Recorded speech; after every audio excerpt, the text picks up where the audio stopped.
In all my online sessions, I asked my students, what is the best gift you want to give to your parents? Some say, I want to take my parents for a world tour. Some say, I want to gift them a car. Some say, I want to gift them a bungalow.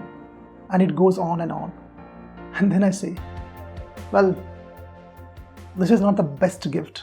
If you really love your parents, then the best gift you can give to them is your self-discipline.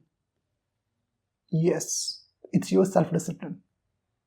If you are self-disciplined, if you are committed, if you are focused, if you can make yourself do that which you don't like to do, don't want to do, that will be the best gift to your parents. How?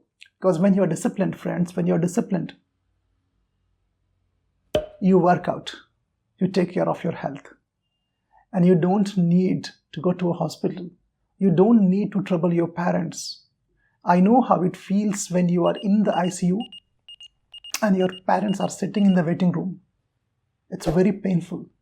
But if you are disciplined, this is not required. You will take care of your health. If you are disciplined, you will focus on your English communication, your soft skills, your improvement. This helps you to get a better job. This helps you to get promoted.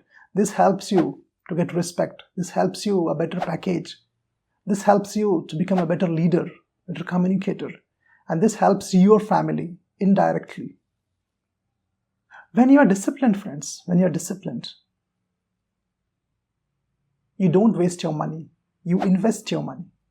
You don't waste your time. You invest your time. This helps your family directly, indirectly. Friends, discipline is the best gift you can give to your family members. Because when you discipline yourself, everything follows you. Everything, the cars and the bungalows and the vacations, whatever you actually want to give will follow you.